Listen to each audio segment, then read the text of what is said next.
زری گل tiffin career کی طرف یوں لپکا جیسے میدان جنگ میں چارج کرنے والا سپاہی دشمن مورچے کی طرف لپکتا ہے۔ پلک جھپکتے میں اس نے بڑی مشاقی سے ٹفن کیریئر کھول کر اس کے حصے بکھرے کر دیے۔ کمرے میں مختلف کھانوں کی خوشبو پھیل گئی۔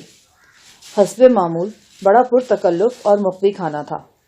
بھنا ہوا چھوٹا قیمہ جس میں ہرا مسالہ ڈالا گیا تھا، مرغ کا قورمہ، یخنی، ہلکی مرچ والی حلیم اور سلاد وغیرہ۔ اتنا کچھ دیکھ کر میری بھی بھوک چمک اٹھی۔ ہم دونوں کھانے میں جت گئے اور ڈرائیور قریب بیٹھ کر اخبار دیکھنے لگا۔ وہ دراصل فریال کے ماموں کا ہی ڈرائیور تھا، لیکن آج کل فریال کی ڈیوٹی پر تھا۔ اس کا نام امانت علی تھا۔ بہت خوشباش اور رونقی بندہ تھا۔ زری گل سے اس کی گاڑی چلنے لگی تھی۔ میں نے امانت علی سے پوچھا، تمہاری بیوی جی کا کیا حال ہے؟ وہ جی بس ٹھیک ہے، مگر کچھ چپ چپ سی ہیں، شاید طبیعت ناساز ہے۔ میں طبیعت کی اس ناسازی کی وجہ سمجھتا تھا۔ وہ بہت غصے میں یہاں سے گئی تھی۔ مجھے تو یہ بھی امید نہیں تھی کہ وہ کھانا بھیجے گی، لیکن کھانا وہ بہرحال بھیج رہی تھی۔ ہم کھاتے رہے اور گفتگو بھی کرتے رہے۔ زری گل نے امانت سے کہا، یار تمہارا بیوی ایک دم اچھا عورت ہے۔ جو عورت ایسا کھانا پکاتا ہے اس کا شوہر اس سے بہت خوش رہتا ہے، بس ہر وقت یہی گاتا رہتا ہے، اکیلے نہ جانا ہم کو چھوڑ کر تمہارے بنا بھلا کیا جیے گا۔ ہم کو پکا پکا یقین ہے بی بی فریال کو بہت اچھا شوہر ملے گا۔ امانت علی ہنسا، بھائی صاحب یہ کھانا بی بی خود نہیں پکاتی، اسے کیا پتا کھانا پکانا کسے کہا جاتا ہے۔ وہ تو کھلاڑی ہے، پینلٹی کارنر اور پینلٹی اسٹروک سے آگے سے کچھ نہیں آتا۔ ہاں اتنا ضرور ہے کہ آج کل وہ باورچی کے سر پر کھڑی رہتی ہے، اپنے سامنے سب کچھ تیار کرواتی ہے۔ اسے سب سے زیادہ فکر اسی بات کی ہوتی ہے کہ کھانا وقت پر پہنچے، نہ اتنا جلدی کہ اس میں تازگی نہ رہے اور نہ اتنی دیر کہ ٹائم ٹیبل سے خراب ہو جائے۔ اب ہم افراتفری میں یہاں پہنچے ہیں کیونکہ 9 بجنے والے تھے۔ روانی میں امانت علی ہم کا لفظ استعمال کر گیا۔ مجھے شبہ ہوا کہ وہ کھانا لے کر اکیلا نہیں آیا، اس کے ساتھ کوئی دوسرا بھی تھا جسے وہ گاڑی میں چھوڑ کر آیا تھا۔ عین ممکن تھا کہ وہ فریالی ہو۔ ابھی زری گل کھانے میں جتا ہوا تھا کہ میں نے کھانے سے ہاتھ کھینچ لیا اور ہاتھ دھونے کے بہانے باہر آ گیا۔ صحن میں پہنچ کر میں نے تیزی سے بیرونی دروازے کی طرف قدم بڑھائے اور گلی سے نکل آیا۔ گاڑی 30-40 قدم دور گلی کے دوسرے سرے پر کھڑی تھی۔ وہ تاریکی میں تاریکی کا ہی حصہ دکھائی دے رہی تھی۔ میں نے قریب پہنچ کر گاڑی کے اندر جھانکا تو میرے اندازے درست ثابت ہو گئے۔ فریال پچھلی نشست پر دبکی بیٹھی تھی۔ مجھے دیکھ کر وہ ایک دم چونکی اور پھر بے رخی سے دوسری طرف دیکھنے لگی۔ میں نے کھڑکی کا شیشہ کھٹکھٹایا۔ مقصد یہی تھا کہ وہ شیشہ نیچے گرائے اور میں اس سے بات کر سکوں۔ اس نے شیشہ نیچے گرانے کے بجائے دروازہ بھی اندر سے لاک کر لیا۔ روٹنے کا یہ بڑا چنچل سا انداز تھا۔ میں نے گاڑی کے چاروں دروازے چیک کیے۔ ایک اگلا دروازہ مجھے کھلا مل گیا۔ میں دروازہ کھول کر گاڑی کے اندر آ گیا۔ اندرونی بتی جلا کر فریال کا چہرہ دیکھا۔ اس کے شفاف گالوں پر آنسو بہہ رہے تھے۔ فریال، تمہاری آنکھیں صرف مسکراتی ہوئی اچھی لگتی ہیں، انہیں رونے کی سزا کیوں دے رہی ہو؟ وہ رخ پھیر کر کھڑکی کی طرف دیکھتی رہی اور یکسر خاموش رہی۔ ارے بھائی کچھ تو بولو، بہت زیادہ غصہ پیٹ میں رہے تو بندہ پھٹ بھی جاتا ہے۔ آپ کو کیا، کوئی جیے یا مرے، آپ صرف اپنی کرتے رہیے۔ غزالہ جی نے کیا کیا دکھ نہیں سہے آپ کے لیے، بدلے میں آپ نے انہیں دن رات رلایا، یہاں تک کہ انہوں نے اپنے ہاتھوں سے گلے میں شادی کا پھندا ڈال لیا۔ اگر آپ نے ان کی قدر نہیں کی تو میں کیا شے ہوں؟ میرا اور آپ کا رشتہ ہی کیا ہے؟ میں نے کہا، تمہارے اور میرے درمیان بہت گہرا رشتہ ہے۔ یہ دوستی اور پرخلوص محبت کا رشتہ ہے۔ اس رشتے کو کبھی آنچ نہیں آئے گی۔ چلو اب یہ آنسو پوچھ لو اور میرے ساتھ آؤ۔ مجھے اپنے ہاتھ سے دوا کھلاؤ اور اپنا بنایا ہوا ٹائم ٹیبل ذرا ایک بار پھر مجھے ذہن نشین کرا دو۔ میں نے فیصلہ کر لیا ہے کہ اب بس زیادہ باتیں نہ بنائیں۔ مجھے نہیں عمل کرانا کسی ٹائم ٹیبل پر۔ آپ نے ہمیشہ اپنے ٹائم ٹیبل پر ہی عمل کیا اور آئندہ بھی کریں گے۔ میں ہی پاگل تھی جو آج تک آپ کے اور غزالہ جی کے بارے میں سوچتی رہی، امیدیں باندھتی رہی اور خواب دیکھتی رہی۔ آپ نے مجھ سے میرا سب کچھ چھین لیا ہے، اب جو جی میں آئے کرتے رہیے۔ میں نے اس کا ہاتھ تھام لیا۔ آئی ایم سوری فریال، میں بہت غمزدہ ہوں۔ مجھے تمہارے پرخلوص سہارے کی ضرورت ہے۔ تم کچھ نہیں جانتی ہو کہ میں کن حالات سے گزر رہا ہوں۔ اگر کسی وقت میں تمہاری کسی توقع پر پورا نہ اتر سکوں تو پلیز درگزر کر دیا کرو۔ میرے سنجیدہ لہجے نے اسے ایک دم نرم کر دیا۔ وہ کچھ دیر ناک سے سوں سوں کی آواز نکالتی رہی، پھر اپنی بھیگی ہوئی آنکھوں سے میری آنکھوں میں جھانک کر بولی، اچھا اب زیادہ باتیں نہ بنائیں، مجھے پہلے ہی بہت دیر ہو چکی ہے۔ اگر ڈرائیور فارغ ہو گیا ہے تو اسے فٹافٹ بھیج دیجیے۔ دیر کہاں ہوئی؟ ابھی تو 9:30 ہی بجے ہیں، 12-1 بجے تک تو تمہارے لیے شام ہی ہوتی ہے۔ وہ آنکھیں نکال کر بولی، دیکھا پھر شروع ہو گئے نا، بس اب میں 1 منٹ یہاں نہیں رکوں گی۔ یہی تو میں چاہتا ہوں کہ تم یہاں نہ رکو، فوراً نکلو گاڑی سے اور چلو میرے ساتھ کوارٹر میں۔ جب تک زری گل کو ہماری صلح کا ثبوت نہیں مل جائے گا وہ بدستور بھوک ہڑتال جاری رکھے گا۔ پرسوں سے ایک لقمہ نہیں کھایا بیچارے نے۔ لیکن ٹفن تو روز خالی آتا رہتا ہے، وہ حیرانی سے بولی۔ بس تمہارا دل رکھنے کے لیے ادھر ادھر پھینک دیتا ہوگا۔ اف مائی گاڈ، بے حد جھوٹے ہیں آپ دونوں، مجھے سب پتا ہے۔ 2-3 بار تو امانت کے سامنے زری گل نے ٹفن صاف کیا ہے۔ فریال کا 3/4 غصہ اب کافور ہو چکا تھا۔ میں نے تھوڑی سی مزید کوشش کی تو وہ میرے ساتھ کوارٹر چلی آئی۔ یہاں زری گل کھانے کو شکست فاش دے چکا تھا اور اب مطمئن انداز میں اپنے پیٹ پر ہاتھ پھیر رہا تھا۔ فریال کو دیکھ کر وہ پہلے چونکا پھر خوش ہو گیا۔ فریال بیوی، آپ نے یہاں کر ہمارا دل ٹھنڈا کر دیا۔ ہم کو بہت فکر تھا آپ کی طرف سے کہ آپ ناراض ہو کر گیا ہے، پتہ نہیں آئے گا بھی کہ نہیں۔ خدا کی قسم آپ کو دیکھا تو آپ کے کھانے کا مزہ دگنا ہو گیا۔ لیکن اب یہاں تشریف کیسے لایا؟ ڈرائیور صاحب تو اکیلا آیا تھا نا؟ فریال بولی، میں باہر گاڑی میں بیٹھی تھی، لیکن ایک بات مجھے بتاؤ، تمہارے استاد محترم تو فرماتے ہیں کہ تم 3 روز سے بھوک ہڑتال پر ہو، جبکہ یہاں کھا کھا کر تمہارا پیٹ پھٹ رہا ہے۔ اب کس کی بات سچ جانی جائے؟ زری گل نے بوکھلا کر میری طرف دیکھا، پھر سر کھجا کر بولا، استاد محترم کا بات سچ ہے، ہم بھوک ہڑتال کا ہی بھول کر گیا تھا۔ ہم نے جو کچھ کھایا غلطی سے کھایا، اور غلطی سے کھایا پیا معاف ہوتا ہے، بلکہ خدا اپنے بندے پر خوش ہوتا ہے کہ دیکھو میرے بندے نے بھوک ہڑتال کیا ہے لیکن غلطی سے کھا پی رہا ہے۔ خدا نے یہ بات بھوک ہڑتال کے لیے نہیں روزے کے لیے کہہ رکھی ہے۔ ویسے بھی غلطی 1-2 نوالے یا 1 گھونٹ کی ہو سکتی ہے، تم تو یہاں غلطی سے پورا ٹفن کریئر ہی صاف کر گئے ہو۔ فریال بولی، ام خان ہے نا، ام کو غلطی کے بجائے غلطہ لگ گیا۔ بہرحال چھوڑو ان باتوں کو، آپ یہاں تشریف لے آیا، یہ بہت خوشی کا مقام ہے۔ ایسے ہی موقع پر ایک فلم میں وحید مراد صاحب نے گانا گایا تھا، اے ابر کرم آج اتنا برس کہ بیوی لوگ یہاں سے جا نہ سکے۔ اس فلم میں بیوی لوگ میڈم شبنم تھا، آج ہمارے سامنے آپ ہے۔ لیجئے، اب آپ کو دیکھ کر ہم نے اپنا بھوک ہڑتال بالکل ختم کر دیا۔ زری گل نے ہاتھ بڑھایا اور ایک پلیٹ میں پڑی ہوئی مرغ کی آخری بوٹی بھی ہڑپ کر گیا۔ فریال کے چہرے پر مسکراہٹ پھیل گئی۔ ڈرائیور امانت بھی ہنسنے لگا۔ کمرے کا ماحول خوشگوار سا ہو گیا۔ میں نے ڈرائیور سے کہا کہ وہ قریبی ہوٹل سے بیوی جی کے لیے گرم گرم چائے لے کر آئے۔ امانت چلا گیا تو فریال نے پوچھا کہ میں 2 روز سے کہاں غائب رہا ہوں اور آئندہ میرا کیا پروگرام ہے۔ میں نے کہا 2 روز تو مشتبہ کور کے مہمان خصوصی کے ساتھ رہا ہوں، آئندہ لگ رہا ہے کہ خصوصی کام کے سلسلے میں حیدرآباد جانا پڑے گا۔ حیدرآباد؟ کون سے حیدرآباد؟ انڈین حیدرآباد؟ ہائے اللہ، لیکن وہاں جا کر کیا کرنا ہے؟ ابھی ٹھیک سے پتہ نہیں، ہم آپ کو بتاتا ہے جی۔ یہ کیا بتائیں گے؟ یہ کوئی بہت خاص الخاص معاملہ ہے۔ آپ کو ان دال کے دانوں کا تو پتہ ہی ہے نا، جو وہ حرامی عیسیٰ جان لے بھاگا تھا۔ استاد صاحب بتاتا ہے کہ ان دال کے دانوں پر کچھ لکھا ہوا ہے۔ مشتبہ کور کا فرنگی مہمان اس تحریر کو پڑھوانے کا کوشش کر رہا تھا، اب وہ کامیاب ہو گیا ہے۔ بس اس کا سارا دانت نکل آیا ہے اور وہ خوشی سے قنداری انار کے مافک سرخ ہو رہا ہے۔ کچھ یہی حال مشتبہ کور کا بھی ہے۔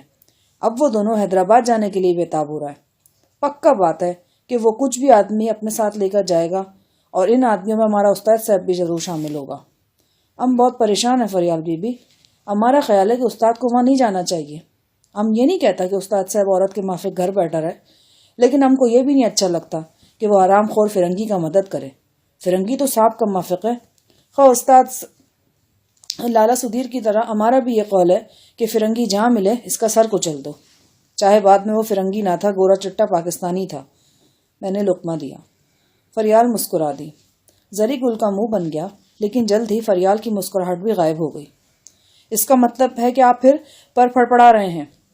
گھبراؤ مت، پر ہی پھڑپڑا رہا ہوں، پرواز نہیں کر رہا۔ ابھی صرف پروگرام ہی بن رہا ہے۔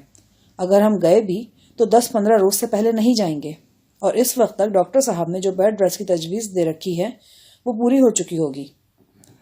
کہنے کو تو میں یہ بات کہہ رہا تھا، لیکن مجھے خود بھی معلوم نہیں تھا کہ مشتبہ کنور کا کیا پروگرام ہے۔ ممکن تھا کہ وہ کل ہی حیدرآباد روانگی کا حکم دے دیتا۔ کچھ دیر ہمارے پاس بیٹھ کر فریال ڈرائیور کے ساتھ واپس چلی گئی۔ اس کے جاتے ہی میں درد سے بےتاب ہو کر بستر پر جا پڑا۔ پچھلے آدھے پون گھنٹے سے مجھے شدید درد ہو رہا تھا، لیکن فریال کی وجہ سے میں نے ضبط کر رکھا تھا۔ درد دوبارہ شروع ہونے کا سبب میری ہی بے احتیاطی تھی۔ پچھلے 2 روز سے میں نہ صرف بھاگ دوڑ کر رہا تھا بلکہ دوا کے نزدیک بھی نہیں گیا تھا۔ میں نے اپنی ہی غفلت کو کوسا اور دوا کھا کر لحاف میں گھس گیا۔ ابھی مشکل سے 5-10 منٹ ہی ہوئے تھے کہ جیکٹ کی جیب میں پڑا ہوا واکی ٹاکی ایک بار پھر جاگ پڑا۔ بیپ بیپ کی مسلسل آواز نے زری گل کو بھی چونکا دیا۔ میں نے اٹھ کر واکی ٹاکی نکالا، اس کا ایریل باہر کھینچا اور آواز موصول کرنے والا بٹن دبا دیا۔ دوسری طرف مسٹر جی کلارک کا اسسٹنٹ مسٹر ڈیوڈ تھا۔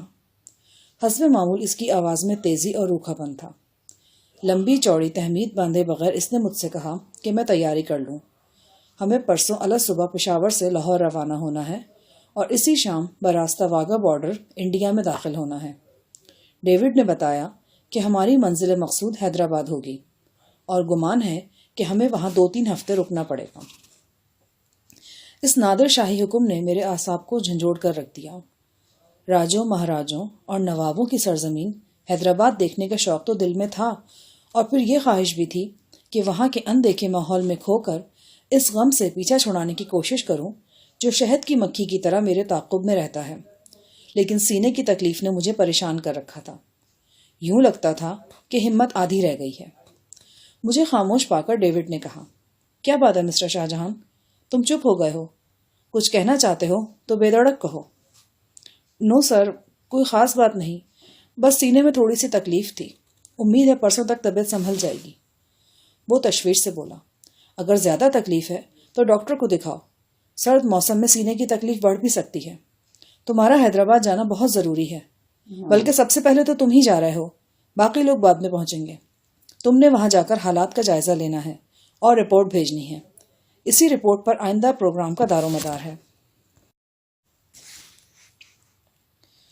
میں نے کہا، مجھے خوشی ہے کہ کلارک صاحب مجھے اس قابل سمجھ رہے ہیں، لیکن حیدرآباد میرے لیے بالکل نئی جگہ ہے۔ ڈیوڈ نے کہا، مسٹر جی کلارک اور مشتبہ کنور صاحب نے باہمی صلاح مشورے کے بعد فیصلہ کیا ہے، یقیناً ٹھیک ہی کیا ہوگا۔ ابھی اس کام کی نوعیت سامنے نہیں آئی جو وہ تم سے لینا چاہتے ہیں۔ ہو سکتا ہے کہ نوعیت کا پتہ چلے تو تم بھی اس فیصلے کو مناسب ہی جانو۔ ویسے تم سے پہلے اس کام کے لیے مشتبہ صاحب کے ایک اور ساتھی کا انتخاب ہوا تھا، غالباً ڈوگار آسوف نام تھا اس کا۔ ڈوگار آسوف کے نام سے مجھے یوں لگا جیسے یہ کوئی روسی ہو، لیکن اصل میں یہ ڈوگر آصف تھا۔ ڈیوڈ چونکہ انگلش میں بات کر رہا تھا، لہٰذا اس نے آصف کو آسوف بنا دیا تھا۔ اپنی بات جاری رکھتے ہوئے ڈیوڈ بولا، یہ ڈوگر آسوف کل رات مسٹر شاؤ کی کوٹھی پر ہونے والے حملے میں زخمی ہو گیا ہے، لہٰذا اب حیدرآباد کا پورا فال تمہارے نام نکلا ہے۔ اوکے سر، اللہ نے چاہا تو میں آپ سب کی توقعات پر پورا اتروں گا۔ ویل ڈن، ڈیوڈ نے کہا اور چند ضروری ہدایات دینے کے بعد سلسلہ منقطع کر دیا۔ میں دھپ سے بستر پر گر گیا۔ زری گل اپنے نچلے ہونٹ میں نسوار رکھتے ہوئے بولا، استاد صاحب، وہی ہوا نا جس کا ڈر تھا، اب آپ کا اور فریال بی بی کا لڑائی تو پکا ہے۔ میں نے زری گل کی بات کا کوئی جواب نہیں دیا۔ میرا ذہن سائیں علی میں الجھا ہوا تھا۔ ایک نہ سمجھ میں آنے والا شخص تھا وہ اس جیتی جاگتی دنیا میں ایک ایسے افسانوی کردار کی طرح تھا جو کسی قدیم کتاب سے برآمد ہوا تھا اور گوشت پوست کے انسانوں کے درمیان گھومنے پھرنے لگا تھا۔ وہ کسی سائے کی طرح ہر جگہ میرے تعاقب میں تھا۔ کل رات اس نے جو کچھ کیا وہ حیرت انگیز تھا۔ کل رات سے میں کئی بار سوچ چکا تھا کہ سائیں علی نے ایسی بے سروپا حرکت کیوں کی۔ وہ بے مقصد انداز میں گولی چلا کر بھاگ اٹھا تھا اور تلاش بسیار کے باوجود ہاتھ نہیں آیا تھا، لیکن آج اچانک اس کی بے مقصد کارروائی کی ایک وجہ میری سمجھ میں آنے لگی تھی۔ معلوم نہیں واقعی ایسا تھا یا یہ بھی میرا وہم ہی تھا۔ بہرحال یہ بات میرے ذہن میں آئی تھی کہ اگر کل رات ڈوگر آصف نامی شخص زخمی نہ ہوتا تو مشتبہ کنور مجھے حیدرآباد نہیں بھیجتا۔ دوسرے لفظوں میں کہا جا سکتا ہے کہ ڈوگر آصف کے زخمی ہونے سے ہی میرا حیدرآباد جانے کا راستہ صاف ہوا تھا۔ پہلے بھی سائیں علی سے ایسی کئی بامعنی حرکتیں سرزد ہو چکی تھیں، لہٰذا خیال کیا جا سکتا تھا کہ کل رات بھی اس نے ایک بامعنی حرکت کی ہے۔ رات 11:30 بجے تک میں اور زری گل باتوں میں مصروف رہے، پھر دھیرے دھیرے حواس پر نیند نے غلبہ پا لیا۔ رات آخری پہر میں ایک کرا کے ساتھ میں بیدار ہو گیا۔ کمرے میں بلب روشن تھا، زری گل بے خبر سو رہا تھا۔ میری نگاہوں میں ابھی تک غزالہ کا چہرہ گھوم رہا تھا۔ میں نے کوئی خواب دیکھا تھا، ٹھیک سے یاد نہیں تھا، لیکن وہ غزالہ ہی کا خواب تھا، وہی تپتے صحرا کی دھوپ جیسا خواب جس میں پیاس، جلن اور اداسیاں یکجا ہو گئی تھیں۔ مجھے یوں لگا جیسے میں خواب میں بہت دیر اور بہت دور تک غزالہ کو ڈھونڈتا رہا ہوں۔ میں تکیے سے ٹیک لگا کر بیٹھ گیا۔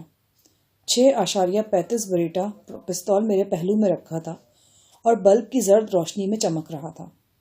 میری نگاہیں پستول پر جمی تھیں اور ذہن کہیں بہت دور بھٹک رہا تھا۔ کوئی میرے دل کی اتھاہ گہرائیوں سے چیخ چیخ کر بول رہا تھا۔ آخر شب کے سناٹے میں اس کی آواز ہر طرف گونجتی محسوس ہوتی تھی۔ وہ پوچھ رہا تھا، غزالہ تو کہاں ہے؟ ایک بار، صرف ایک بار مجھے اپنی شکل دکھا دے، صرف ایک بار میں دیکھ سکوں کہ تو کس حال میں ہے۔ میں اگلے روز حیدرآباد کے دور دراز سفر پر روانہ ہونے والا تھا۔ معلوم نہیں وہاں کتنا عرصہ لگنا تھا، 15 روز، 15 ہفتے یا 15 مہینے، اور معلوم نہیں وہاں سے مجھے واپس بھی آنا تھا یا نہیں۔ نہ جانے کیوں میری چھٹی حص مجھے کل سے انجانے خطروں کے سندیسے دے رہی تھی۔ میرا دل کہہ رہا تھا کہ مجھے اس نئے سفر سے جلد ہی واپس آنا نصیب نہیں ہوگا۔ میں تکیے سے ٹیک لگائے بیٹھا رہا اور سوچتا رہا۔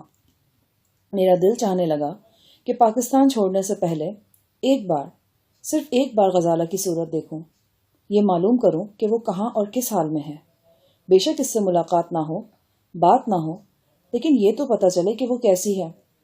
شاید میری اس خواہش کے پیچھے ایک امید بھی چھپی ہوئی تھی۔ دل کے کسی دور دراز نہا خانے میں ہاتھ لگا کر بیٹھی ہوئی یہ امید گاہے بگاہے کسی آسیب کی طرح میرے دل و دماغ کو جکڑ لیتی تھی۔